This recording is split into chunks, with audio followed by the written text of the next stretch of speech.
Shalom, shalom, shalom. Bonjour à vous par ici. J'espère que vous allez bien. Cette vidéo va être importante.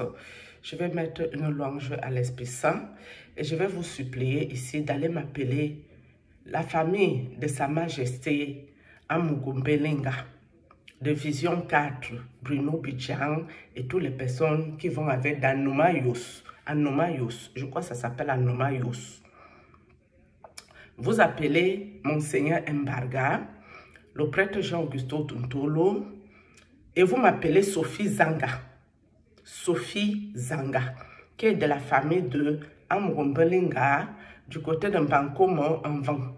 C'est un vent, ça s'appelle. Ils sont d'Anomayos, ou c'est Anomayos, quelque chose. On met le fond ici. Je vais vous raconter l'affairage. Toi, bonjour Sophie Zanga, qui est de la famille d'Amugumbelinga. Écoutez la vidéo jusqu'à la fin, c'est important. Ce que toi et moi on a causé au quartier, qu'on s'est fait des confidences, ça ne va pas sortir ici. Parce que je ne suis pas comme ça. Je ne suis pas une langue de pute.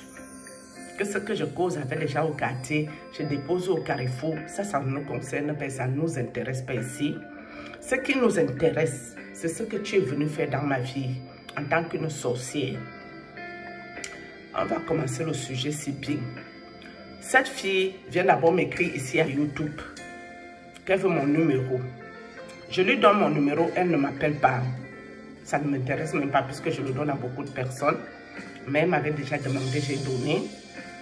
Quelque temps avant que la soeur du prêtre ne décède, cette même fille revient me demander mon numéro. Je redonne mon numéro. Sachant que la bagarre de la nuit où il y avait eu le duel, où les carottes de la soeur du prêtre étaient cuites, c'est après qu'elle est venue redemander mon numéro. On l'a envoyé en mission sur moi. Elle est venue, je lui ai donné mon numéro ici à YouTube. Elle m'a contacté à WhatsApp. On a beaucoup causé. Ce jour, elle a même fait semblant de pleurer au téléphone, me raconter ses affaires, ses déboires, machin truc. Moi, je l'ai réconfortée comme je pouvais. Et tout. Mais je ne sais toujours pas que la Gaule est là en mission. Je ne sais pas quand elle a été envoyée en mission par les mêmes maîtres occultes qui veulent me finir ici. Après un temps, de fil à aiguille, on cause. Elle me raconte des histoires louches. Après, mon cœur devient bizarre. Je commence à ne pas sentir cette affaire-là. Parce que moi, je vous ai dit les visions que Dieu me montre. Je ne saurais pas expliquer à quelqu'un réellement comment je les vois. Mais quelque part, quand mon corps devient déjà lourd sur quelque chose, ce qu'elle a fait là, ça sent pas bon, ce n'est pas bon. Au début, je veux couper les ponts, mais d'un autre côté, je me dis non. Tu ne peux pas quand même devenir paranoïa et accuser tout le monde de sorcellerie ou voir la sorcellerie partout. Ça, c'est pas normal. C'est comme ça que même quand Dieu me montre d'entrée de jeu que tu es venu ici pour faire quelque chose qui n'est pas bien, je vais d'abord rester tranquille et observer ce que tu es venu faire et te laisser faire ça. Et ça, ce n'est pas une bonne méthode. Parce que si tu n'as pas vraiment Dieu, la personne va te faire ça et tu vas perdre ta vie. À la fin de la vidéo, je vous donnerai la prière, le programme que je fais actuellement, qui a enlevé tous les asticots dans mon corps et me remettre mon corps en état comme c'est là. Parce que j'ai tellement souffert, j'ai failli perdre ma vie. Ce n'est pas un jeu. Voilà que cette fille, quand mon whitey est là, on tourne, je lui envoie même les vidéos à cette fille-là au quartier. Les vidéos que je ne peux pas mettre ici, elle les a reçues avec le whitey et les enfants. Après maintenant, un coup, elle me raconte un peu ces choses, sa maman en souffrance, tout. Je dis, ouais, ça me fait mal. C'est une maman qui souffre. Si je peux même lui envoyer même 10 000 francs, c'est pas grand-chose. Mais avec 10 000, elle peut peut-être s'acheter un petit truc, c'est tout. Après, mon cœur est lourd sur ça. Je dis, la fête, ce n'est pas... Je ne sais pas pourquoi mon cœur est bizarre. Un jour, elle m'envoie même le voice pour dire que sa maman a Yaoundé. Je dis, non. J'ai dit que je vais le faire, ça se fera, mais ça ne passera pas par mes mains. Ça passera par le Cameroun. Voilà que le moment venu, je dis à ma soeur, j'envoie l'argent à ma soeur, je lui dis d'envoyer ça. Mais elle devait aller déposer ça chez le père spirituel 2 jours. Pour qu'il travaille l'argent là, que quand l'argent là va partir, qu'on ne puisse pas faire les choses louches avec. Mais ma soeur a directement pris l'argent et elle a directement envoyé. Mais Sophie Zanga, viens un peu ma soeur. Tu es malade dans ta tête. Partout où mon argent est passé là, je suis déjà au courant. Mon argent n'est pas passé par une main. Mon argent a été dispatché chez les gens, maîtres occulteurs, pour venir me ôter ma vie. C'est toi qui parlais les asticots au téléphone, toi Sophie Zanga, pour me mettre les asticots dans mon corps. Ce que tu faisais, en mentant qu'il y a les asticots à ta maison, c'était pour faire des incantations sur moi, pour m'envoyer ces asticots-là.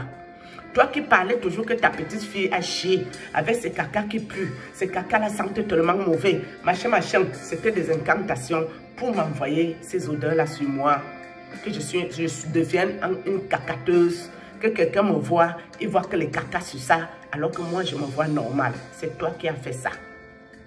Mais je trouve que tu es courageuse, mamie. C'est quelqu'un qui est de la famille de Amurumbelinga qui a vision 4. Les mêmes coins du prêtre, c'est-à-dire Mbankomo, c'est-à-dire Ovan, c'est-à-dire Nomayos, parce que le prêtre est de Mbayungu.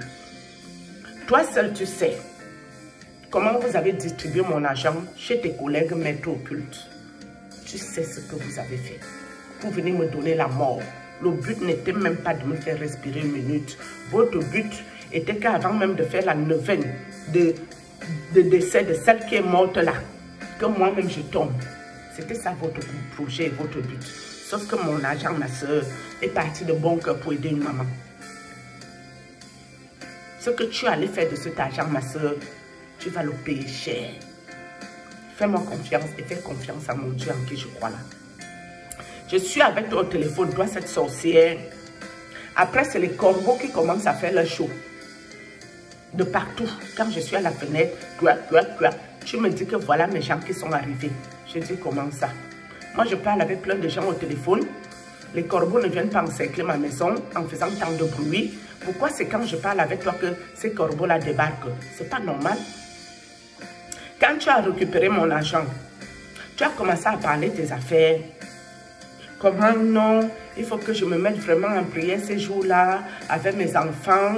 Toi, tu ne veux pas qu'on vienne nous ôter la vie ou qu'on vienne prendre la vie de mes enfants. Je t'ai dit que tu racontes même quoi comme ça. Pourquoi veux-tu qu'on vienne me prendre ma vie ou la vie de mes enfants? Ça fait 6 ans que je suis dans mes combats spirituels. On n'a rien pris ici. Ce n'est pas au jour d'aujourd'hui que Dieu va permettre qu'on prenne quelque chose ici. Parce que tu savais ce que tu as fait avec mon argent. Toi, cette sorcière. Si tu as l'habitude de danser la sorcellerie dans la cour du deuil, ma soeur, on ne me la fait pas. Tu m'as raconté ta belle-soeur qui habite en Bangomo, qui est toujours en train de se vanter qu'un sorcier qui tente d'aller chez elle, le sorcier là va sentir patati patata et ça t'énervait. Tu m'as dit que quand je dénonce, je ne dois plus prononcer le nom des contemporains parce que tu savais que je vais t'attraper et je vais déposer ton nom ici. Toi, Sophie Zanga, si c'est ton vrai nom, Dieu seul sait. Une chose est sûre, tu m'as dit être de la famille de Amurumbelinga. Je ne connais pas Amurumbelinga, ni sa famille, ni rien. Et je t'ai dit, ce que tu as causé là, ça ne sort pas ici. C'est ton côté sorcellerie qui va sortir en public parce que je dois anéantir tes fausses sorcelleries que tu es venu me faire. Je suis une inconnue pour toi, je ne te connais pas. J'ai juste partagé ma vie avec toi. Tu as partagé ta vie avec moi. J'ai cru qu'en tant que Yaoundé, on pouvait bien s'entendre et bien causer. Mais je ne savais pas que tu étais en mission pour aider les maîtres occultes. Vous êtes bêtes comment? Tes asticots, vos asticots pour venir me paralyser, me donner le AVC, me tuer. Dieu me les a montrés à ma cuisine. Quelque chose qui est vu et anéanti. Et je t'ai renvoyé tes asticots. Tes mauvaises odeurs de caca, j'ai renvoyé ça sur toi. Et ce n'est pas fini. Parce que tes maîtres occultes n'ont pas pris mon argent. Donc moi, je ne les gère pas. C'est toi que je vais gérer très bien. Pour l'instant, je dois d'abord me débarrasser de tes affaires. Dès que je me débarrasse, moi j'appelle ça tes affaires. Même si c'est tes patrons qui ont envoyé, c'est toi qui es venu en mission prendre mon argent. Donc quand je vais me débarrasser de tes affaires là, je vais prendre un programme de prière spécialement pour toi. Et quand je vais prendre ce programme de prière, tout ce que tu es venu faire, sans me connaître, tu comprendras que quand on t'envoie en mission chez des inconnus, tu ne dois pas partir. tu dois leur dire non. Moi, elle ne part pas là-bas. Comme vous êtes assis à YouTube, assises, surtout vous les sorcières, pour venir vous attaquer aux inconnus, pour vous attaquer à quelque chose qui est l'élu de Dieu, à quelque chose que la main de Dieu sur la personne. Il faut faire attention à vos vies. Il faut faire attention. Je ne peux pas combattre les maîtres occultes. Je n'ai pas cette force. C'est Dieu qui combat pour moi. Parce que même mon argent est parti de bon cœur pour aider. Et j'ai envoyé encore à un petit là, avec qui je causais, je ne le connais pas non plus. Il a pris mon argent, il est allé boire sa bière, il n'a rien fait de mal avec. Mais toi, tu as eu le toupet, l'audace et le culot. Tu n'as pas fini d'arranger ta vie. C'est sur mon corps. Quand tu as fait des propositions indécentes dans votre sorcellerie que vous faites, que si tu me ramènes, toi, tu vas être en haut. Ma soeur, oublie. Tu oublies, hein? Tu oublies ça. Parce que quand le prêtre est venu écrire Patrick Zang, j'ai su que l'affaire était claire. Mais moi aussi, il faut que Dieu me donne la force de me faire confiance quand il me montre les visions. Tout ce que j'ai vu. C'est ça que la mère spirituelle m'a dit. Nous sommes d'accord ici. C'est ça qui est là. C'est ce qui est ça. Mais moi, j'ai toujours peur que non. Je ne veux pas accuser les gens pour rien.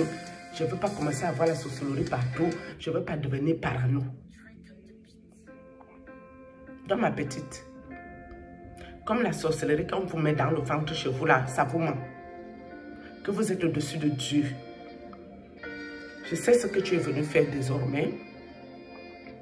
Je sais ce que vous avez fait de mon argent pour me donner la mort. Vous ne pouvez pas me tuer parce que je ne vous connais pas. Parce que je ne vous dois rien. Parce que Dieu est juste. Et parce que si ma famille font leurs choses, je ne connais pas.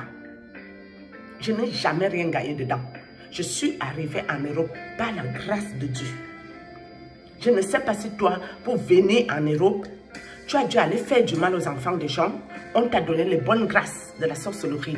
Moi, je ne suis pas dans ça. Je prends ce que Dieu me donne. Je lui dis merci et j'avance. Venez t'asseoir. Fais semblant d'avoir la pitié que tes collègues vont venir prendre moi ma vie. Ils prendront ma vie sur quelle base, mamie? Ils prendront ma vie par rapport à quoi? Ça veut dire que ce n'est pas un Dieu de justice.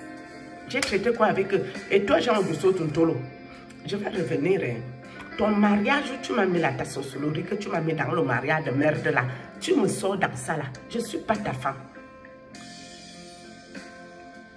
Je dis bien, moi, je ne suis pas moi ta femme. Ta sorcellerie que tu fais pour me sacrifier là, ta vie serait sacrifiée chez Dieu. Comme tu ne veux pas changer là, tu ne nous sers à rien. Moi, je sers encore à quelque chose sur la terre. Toi, je ne sais pas à quoi tu sers. À part faire le mal aux gens. Et puis ta soeur est venue me parler cette nuit, ta grande soeur. Mais là, je ne l'ai plus vue avec son visage qu'elle me montre souvent là. Je l'ai vue avec son vrai visage de la vraie vie. Mais je ne sais pas ce qu'elle me disait. Elle avait l'air gentille. Mais quand je me suis réveillée de ce sommeil, je me suis rendormie. Après, je me suis encore réveillée. J'ai oublié ce qu'elle est venue me dire. Arrêtez de chercher ma vie. Je ne vous dois rien. Je ne vous dois pas la mort. Je ne vous dois pas le sacrifice. Vous allez venir vous détruire ici pour rien. Et je t'avais prévenu dès le début que arrête de faire ce dans quoi ma famille t'a mis là. Ce n'est pas bon. Tu vas te détruire dedans. Tu m'as méprisé. Tu m'as minimisé. Mais moi, je connais mes combats par cœur. Au début, tu es très fort. Au début, tu es puissant. Au début, vous les mettez au culte du Cameroun. Vous êtes très puissant, très fort. Vous êtes versé sur moi, encerclé. Mais sachez que j'ai celui qui est au-dessus des maîtres occultes, c'est-à-dire mon Dieu, mon papa, celui qui me sauve, celui qui m'a montré vos asticots, celui qui m'a montré vos planifications pour me ôter ma vie. Vous ne pouvez pas me ôter ma vie par rapport à ta soeur qui est morte. C'est faux parce que je ne la connaissais pas. Elle est venue bagarrer avec moi. D'accord? Je ne veux plus trop développer ça ici. Toi, je vais venir te parler après par rapport à tes fameux mariages sordides. Où tu me commandes beaucoup. Peut-être tu me commandes que dans la sorcellerie. Parce que dans la vraie vie, moi, je ne sais pas à quel niveau tu peux me commander. Je ne vois pas. Continuez. Shalom. Je m'arrête là.